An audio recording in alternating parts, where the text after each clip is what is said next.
It's a hopeful morning. It's a beautiful spring morning.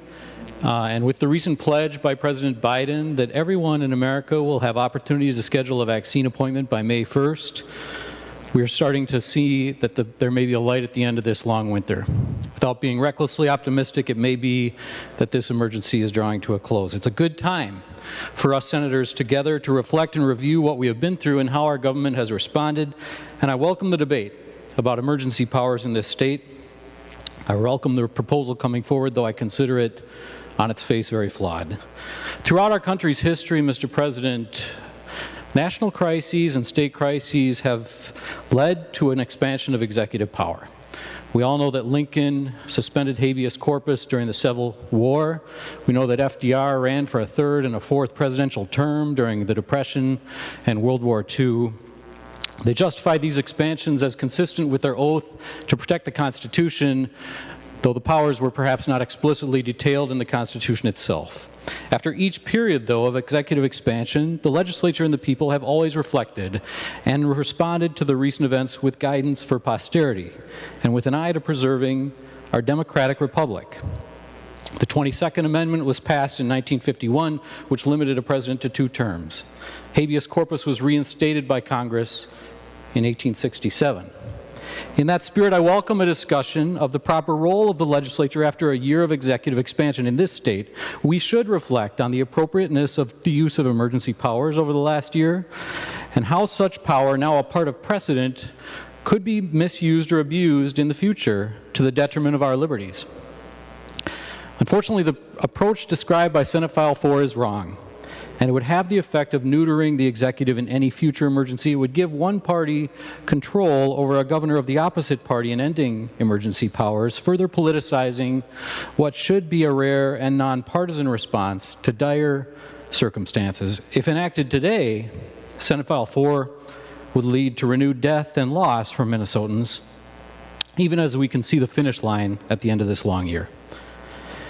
1 year ago, Governor Walz, in my view, faced not 1 but 3 mortal threats to our state. The first, of course, was a rapidly spreading pandemic. In a series of executive orders, he used the only tools we had at the time to slow the progress of that virus, keeping us from congregating and requiring the use of facial coverings. His efforts in this regard have been validated by the outcomes. There are a number of metrics we can look at, but perhaps the most simple and clarifying is our population-based mortality rates over the last year compared to neighboring states who did not impose restrictions. Minnesota has had 120 deaths per 100,000 people over the last year. This compares to 191 deaths for North Dakota, 215 for South Dakota, and 178 from Iowa. If we had had the death rate per population of South Dakota, we would have lost an additional 5,300 lives over the last year, almost double our actual losses. So the emergency powers and executive orders were effective.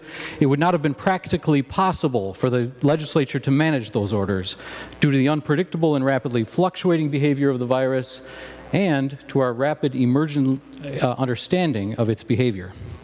The second threat was, of course, the economic crisis created both by the virus and by our shutdown response. Governor Walz protected Minnesotans at every level of this economic crisis through eviction moratoriums, unemployment relief, and direct grants to businesses.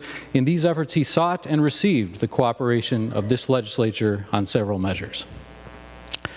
Mr. President, the third crisis faced by this nation over the last year was the failure of the United States President to respond to the national threat and the assault on truth that was employed to justify that failure. Around this time last year, the President said to journalist Bob Woodward that, quote, "I always wanted to play it down," quote, speaking of the coronavirus 19, even as he was aware of the deadly potential of the virus, and he did play it down, telling us that the virus would vanish by April, that we would recongregate for Easter, that hydroxychloroquine was a cure-all, that bleach could be used to disinfect a human body from within, that hospitals were faking diagnoses to make more money and exaggerate the seriousnesses of COVID. None of those things were true. All of them flew in the face of medical evidence at the time, and all of them led to increased risk and death for Americans. They were repeated in various forms here in the legislature and here on this floor. Such an appalling Lack of constitutional duty in a crisis has never been demonstrated by an American president before. It was therefore necessary for the governors of the states to pick up the pieces with a scattershot set of emergency powers and protect their citizens as the federal government had failed to do. It was necessary for the governor of this state to combat the purposeful misinformation about the virus which flowed from the White House. It's almost impossible to imagine that this confluence of challenges will face a future governor. History will reflect on 2020 and the powers that Governor Walz invoked, and I believe they will judge that he did very well. He made decisions that nobody runs for governor to make, politically painful decisions that caused real trials for our people in the service of saving our collective lives. But now that those powers have become a part of the executive playbook and the crisis of 2020 is receding, this legislature should plan and protect ourselves against further abuses, future abuses. After this last year, it is no longer hard to imagine an executive invoking emergency powers to remain in office after losing an election, for example, even to incite an insurrection to maintain his or her powers. I wish those things were theoretical, but they are reality and recent history. President, I suggest 3 guiding principles in our work evaluating emergency powers going forward. The first would be to consider whether emergency powers are rightly placed in legislation or whether they belong in Article 5 of the Constitution. The placement of emergency powers in Chapter 12 of the state statute renders them vulnerable to political whims and retributions and to legal challenges. Second, I believe a combination of popular and legislative avenues should be provided to end the emergency powers. They must be broad enough that they cannot be wielded by partisans and nimble enough so that we can protect the people's house from abuse and overreach. Third, the development of such an amendment should be studied and introduced by members of all 3 parties here represented.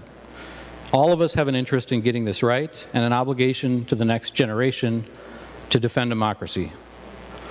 Mr. President, I'll close quickly, but it's ironic that we take up Senate File 4 on the Ides of March, the date that the Roman Senate rose up in rebellion against Julius Caesar to prevent him from becoming a dictator and converting their republic to an empire. History has judged that the senators overreacted to the threat and did irreparable harm to their cause, speeding the end of the republic.